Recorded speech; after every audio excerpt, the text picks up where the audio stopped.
The grand piano stood in the middle of the glittering ballroom, silent yet commanding. A silver-haired millionaire leaned forward, his lips curling into a smirk. "Go on, waitress. Show us what you can do," he sneered, loud enough for every tuxedoed guest to hear.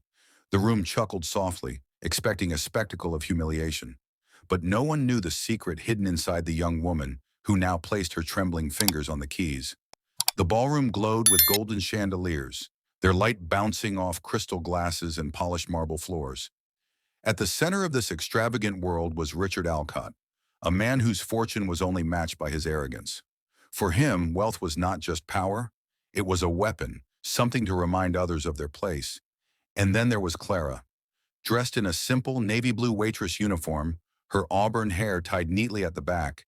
She looked out of place among the glittering gowns and tailored suits. To the millionaire's guests, she was invisible, a server, nothing more. But tonight, Richard decided to make her visible, in the cruelest way possible. "Play something for us," he ordered, tapping the piano lid with mock command. The guests laughed, sipping champagne, whispering about how ridiculous this would be. Clara swallowed hard.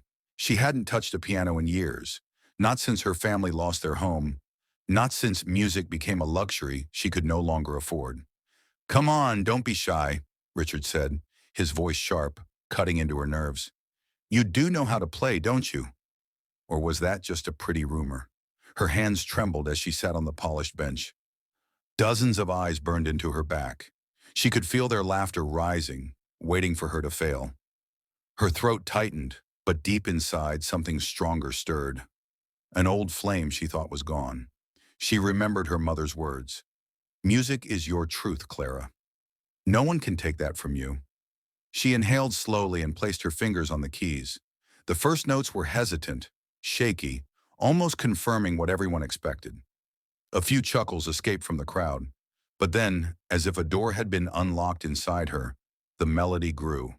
Her fingers began to fly across the keys, weaving chords and harmonies that filled every corner of the grand hall. The laughter stopped. Conversations fell silent. Clara's music wasn't just skill, it was storytelling. Each note carried years of hidden pain, resilience, and unspoken strength. Guests leaned forward, their eyes wide, captivated by a waitress who suddenly transformed into a master of the stage.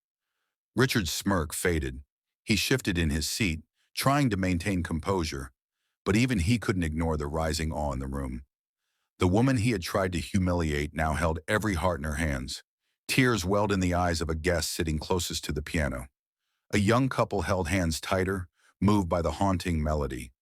Even the waitstaff paused in their duties, mouths slightly open, as Clara played with a passion that words could never capture. By the time her final note lingered into silence, the ballroom erupted, not in laughter, but in thunderous applause. The same people who moments ago expected her downfall now rose to their feet in a standing ovation.